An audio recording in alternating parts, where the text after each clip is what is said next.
할렐루야! 하나님께서 여러분들에게 새로운 기회와 새로운 날을 주셨습니다. 오늘 주신 하루 하나님의 영광을 위해 살아가는 우리 모두가 되시기를 축복합니다.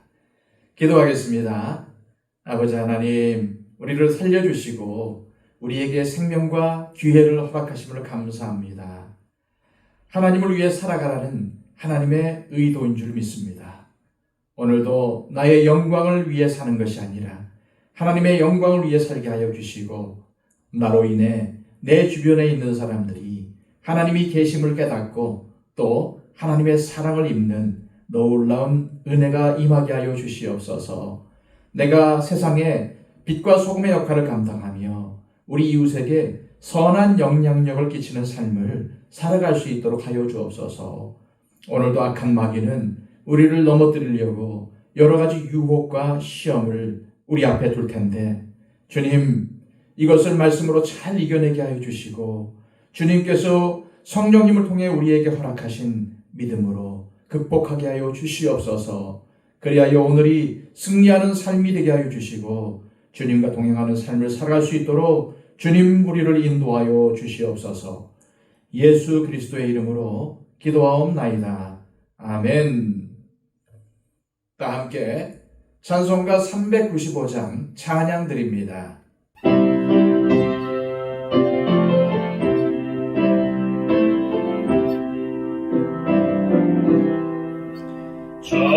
자비하신 예수여, 내가 사랑 가운데 의지할 리 없으니 슬픈 자가 됩니다. 마음 심히 어두니 밝게 하여 주소서. 나를 보호하시고 항상 인도하소서. 죄를 지은 까닭에 나의 마음이 곤하니 용서하여 주시고 쉬게 하여 주소서.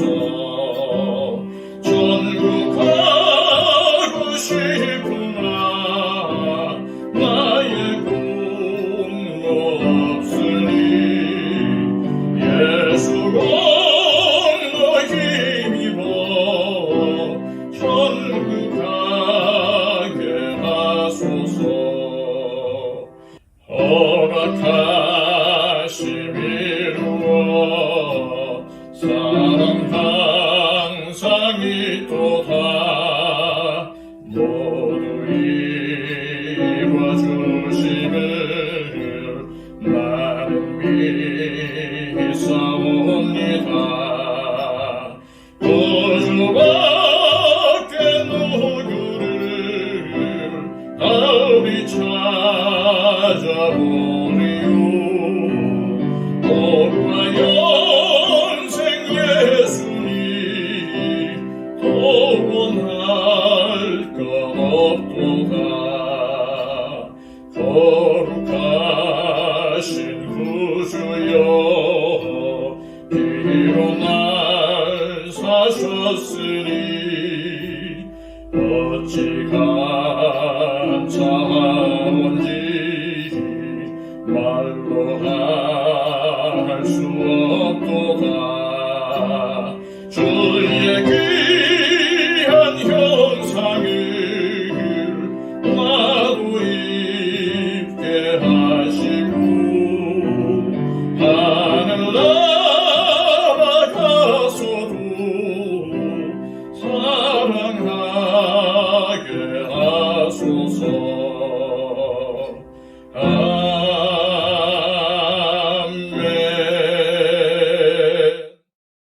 이 시간 우리에게 주시는 하나님의 귀한 말씀은 신약성경 베드로후서 2장 10절에서 12절까지의 말씀입니다. 신약성경 385쪽입니다. 특별히 육체를 따라 더러운 정욕 가운데서 행하며 주관하는 일을 멸시하는 자들에게는 형벌할 줄 아시느니라. 이들은 당돌하고 자긍하며 떨지 않고 영광 있는 자들을 비방하거니와 더 큰 힘과 능력을 가진 천사들도 주 앞에서 그들을 거슬러 비방하는 고발을 하지 아니하느니라. 그러나 이 사람들은 본래 잡혀 죽기 위하여 난 이성 없는 짐승 같아서 그 알지 못하는 것을 비방하고 그들의 멸망 가운데서 멸망을 당하며. 아멘. 지난 시간 베드로 사도는 세 가지의 증거를 제시하면서 거짓 선지자, 거짓 선생으로 표현된 이단들이 반드시 심판을 받을 것이라는 사실을 밝혔습니다. 이제 베드로 사도는 오늘 말씀을 통해 계속해서 참된 그리스도인과 구별되는 거짓 선생들의 거짓된 삶에 대해서 고발하고 있습니다. 10절입니다. 특별히 육체를 따라 더러운 정욕 가운데서 행하며 주관하는 일을 멸시하는 자들에게는 형벌할 줄을 아시느니라. 이들은 당돌하고 자긍하며 떨지 않고 영광 있는 자들을 비방하거니와.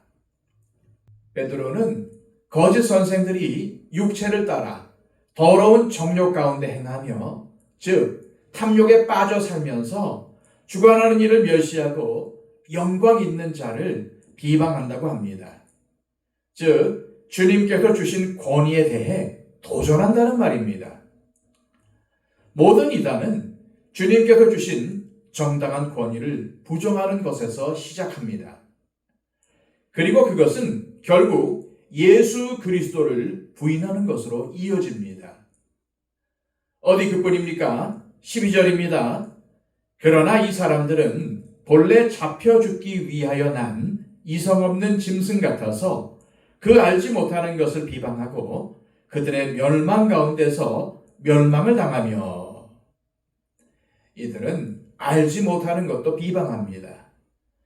이는 이들이 교만하다는 것을 의미하는 말입니다. 이들의 중심에는 교만이 가득 차 있습니다.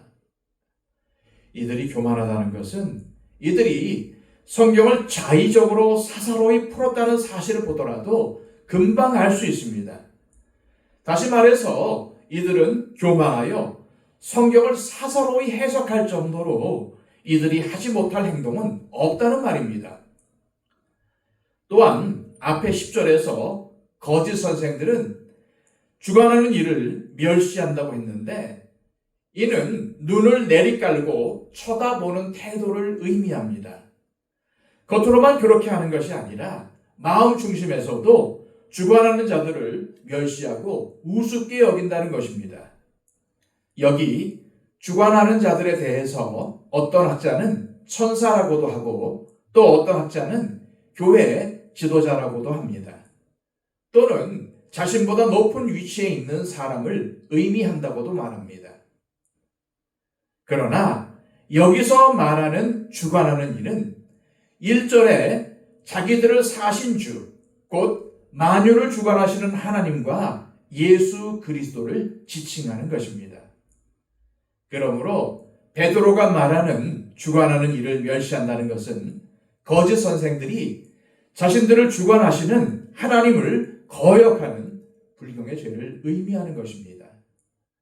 따라서 예수 그리스도를 부인하는 자들이 예수 그리스도에게서 권위를 위임받은 목회자나 그 외의 권위자들을 인정할 리가 없는 것입니다.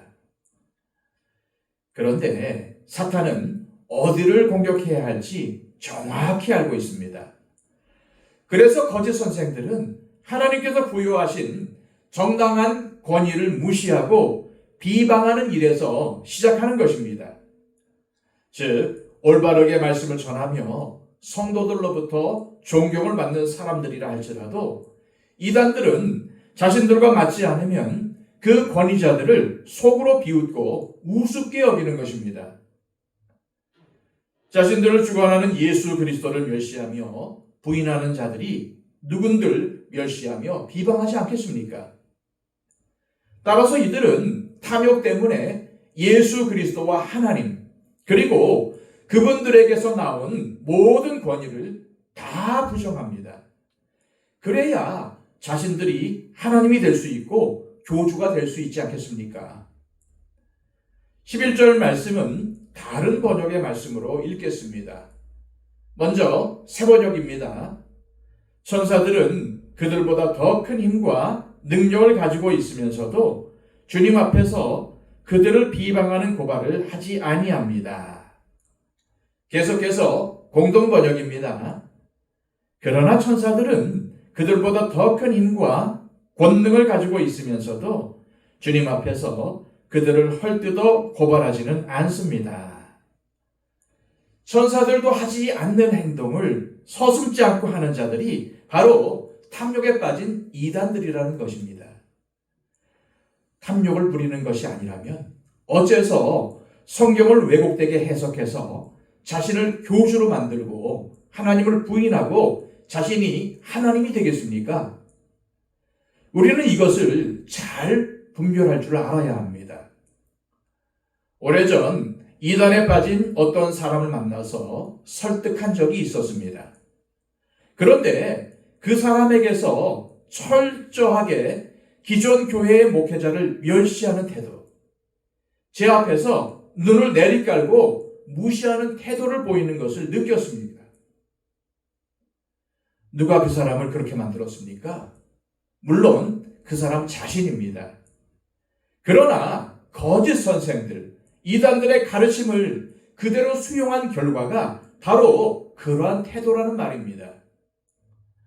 베드로는 이런 거짓 선생들, 이단들의 행태를 잡혀 죽기 위해 난 어리석은 짐승에 비유합니다. 그래서 당돌하며 자긍하며 떨지 않고 영광 있는 자들을 비방하는 것입니다. 여기서 당돌하다는 것은 대담하다, 건방지다라는 말로 바꿀 수 있습니다. 또한 자긍한다는 말은 원어인 헬라어의 의미로 볼 때 자기의 만족을 따라 남을 의식하지 않고 고집대로 행하는 것을 뜻합니다. 한마디로 아나 무인이라는 말입니다. 그리고 비방하다라는 말은 중상모략하다, 불경을 저지르다라는 의미를 지닙니다.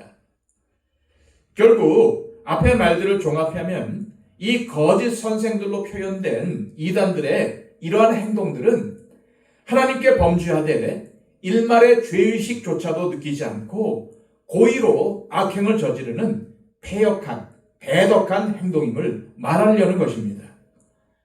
그렇습니다. 육체의 탐욕을 따라 행악하며 거짓을 전파하는 이단들은 하나님의 심판을 두려워하지 않는 자들로 양심에 화인 맞은 자들인 것입니다.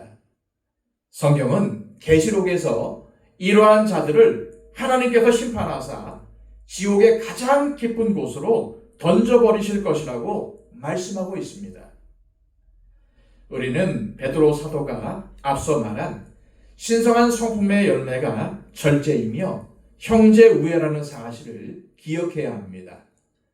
그래서 예수님을 올바로 믿으면 육체를 따라 더러운 정욕 가운데 행하지 않고 주관하는 일을 멸시하지 않으며 당돌하지 않고 자긍하지 않으며 절제하게 마련입니다. 또한 권위자들을 비롯하여 주변의 형제와 자매를 사랑하며 덕을 먼저 생각하게 마련입니다. 지금까지의 내용을 정리하면 이단들을 움직이는 모든 동기는 탐욕입니다. 그 탐욕은 발람을 닮았고 불의의 삭스를 사랑한다는 점에서 가룟 유다를 닮았습니다. 그래서 이들은 권위를 무시합니다. 예수 그리스도를 부인하고 하나님도 멸시합니다. 입술로는 아니라고 말할 수 있지만은 이들은 자신들의 탐욕을 위해서는 무엇이든지 할 수 있습니다. 이들은 굳세지 못한 영혼들을 노략질합니다. 이들은 교만하며 방탕합니다. 그래서 이들의 결국은 지옥의 형벌인 것입니다.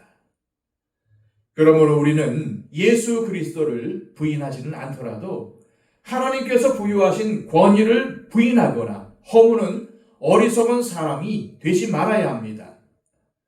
무엇보다도 육체적인 탐욕과 정욕을 절제하고 형제 우애와 사랑의 삶, 즉 나눔과 섬김의 삶을 살아야 합니다. 또한 우리는 말씀에 굳게 서야 합니다. 왜냐하면 마귀가 우는 사자처럼 우리를 삼키려고 노리고 있기 때문입니다.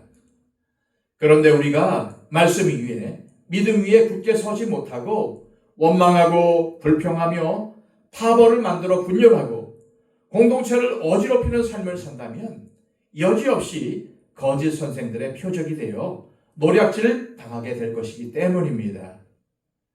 그러므로 믿음 위에, 말씀 위에 굳게 선다는 것은 순종의 삶을 사는 것이며 신성한 성품에 참여하는 삶을 사는 것입니다.